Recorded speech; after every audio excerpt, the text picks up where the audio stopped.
ಪರಶುರಾಮ್ಗೆ ಸ್ವಾಗತವನ್ನು ಕೋರ್ತೀನಿ.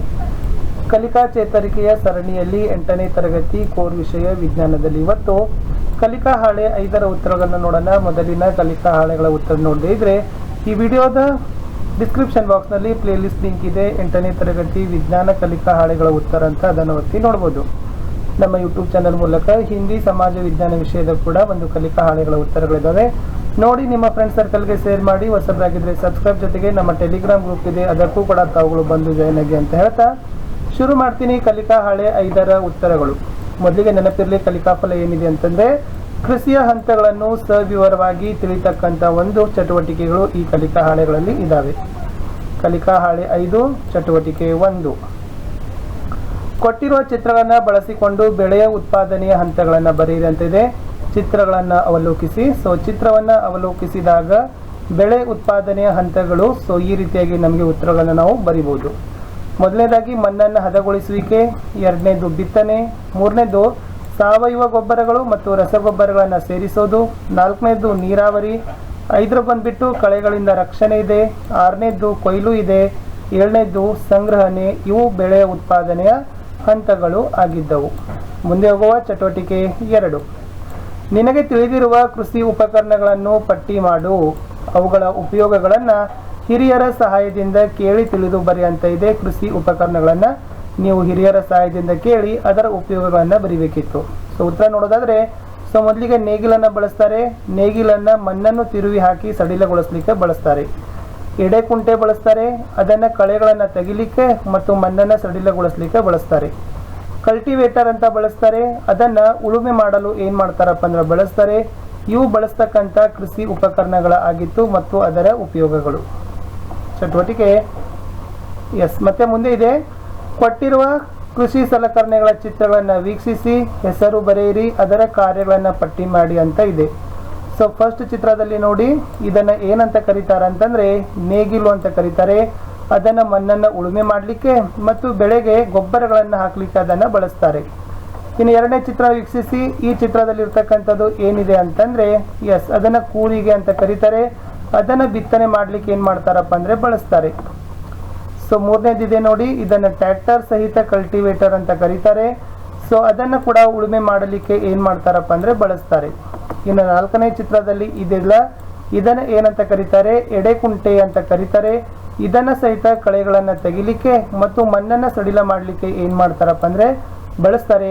ಇವು ಚಿತ್ರದಲ್ಲಿರ್ತಕ್ಕಂಥ ಕೃಷಿ ಉಪಕರಣಗಳಿದ್ದು ಮತ್ತು ಅವುಗಳಿಗೆ ಸಂಬಂಧಪಟ್ಟಂತೆ ಉಪಯೋಗಗಳು.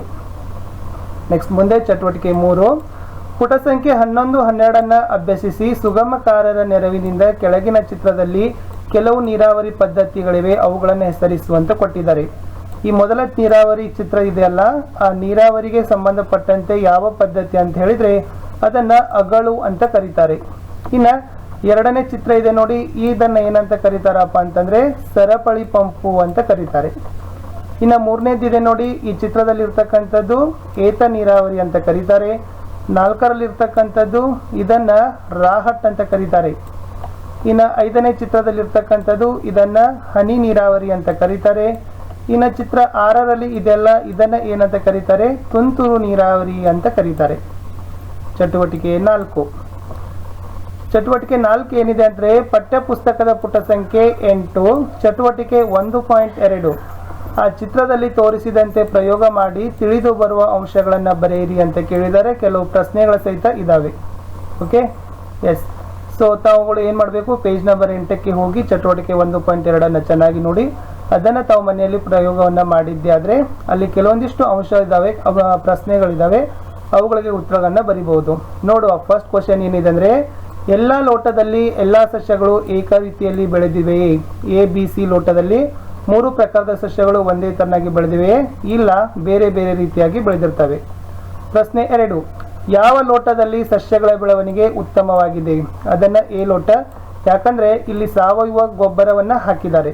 ಇನ್ನು 3ನೇದು ನೋಡಿದರೆ ಯಾವ ಲೋಟದಲ್ಲಿ ಸಸ್ಯಗಳ ಬೆಳವಣಿಗೆ ಅತ್ಯಂತ ವೇಗ ಅಂತ ಕೇಳಿದ್ದಾರೆ? ಅದು B ಲೋಟ, ಯಾಕೆಂದ್ರೆ ಅಲ್ಲಿ ಯೂರಿಯಾ ಸಹಿತ ಮಣ್ಣನ್ನು ಹಾಕಿದ್ದಾರೆ. ಇಷ್ಟು ಆ ಪ್ರಶ್ನೆಗಳಿಗೆ ತಾವು ಉತ್ತರಗಳನ್ನು ಬರೀಬೇಕಾಗಿತ್ತು. ಪ್ರಯೋಗವನ್ನು ಮಾಡಿ ನೋಡಿ, ಚೆನ್ನಾಗಿದೆ. ಬೆಳೆಗಳ ಬೆಳವಣಿಗೆಗೆ ಸಂಬಂಧಪಟ್ಟಂತೆ, ಗೊಬ್ಬರಗಳಿಗೆ ಸಂಬಂಧಪಟ್ಟಂತೆ ಪ್ರಯೋಗ ಇದೆ, ಅವುಗಳನ್ನು ತಾವು ಮನೆಯಲ್ಲಿ ಮಾಡಿ. ಚಟುವಟಿಕೆ 5.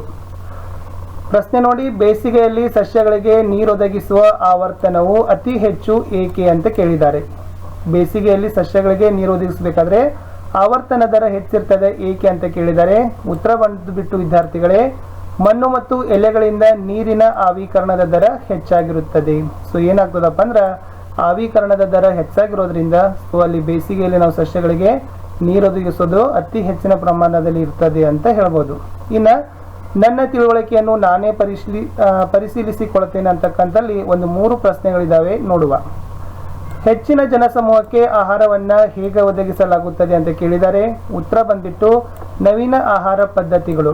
ಸೊ ಇವತ್ತು ವಿಜ್ಞಾನದ ಸಹಾಯದಿಂದ ನಾವುಗಳು ಹೊಸ ಹೊಸ ತಂತ್ರಜ್ಞಾನದ ಪದ್ಧತಿಗಳನ್ನು ಅಳವಡಿಸಿಕೊಂಡಿದ್ದೇ ಆದರೆ ಸೊ ಇವತ್ತೇನು ಹೆಚ್ಚಾಗತ್ತದಲ್ಲ ಆ ಎಲ್ಲ ಜನಸಂಖ್ಯೆಗೆ ನಾವು ಏನು ಮಾಡ್ಬೋದು, ಆಹಾರವನ್ನು ಒದಗಿಸಬಹುದು ಅಂತ ಹೇಳ್ಬೋದು. ಪ್ರಶ್ನೆ 2, ಕೃಷಿಯ ಹಂತಗಳನ್ನು ಕ್ರಮವಾಗಿ ಬರೆಯಿ.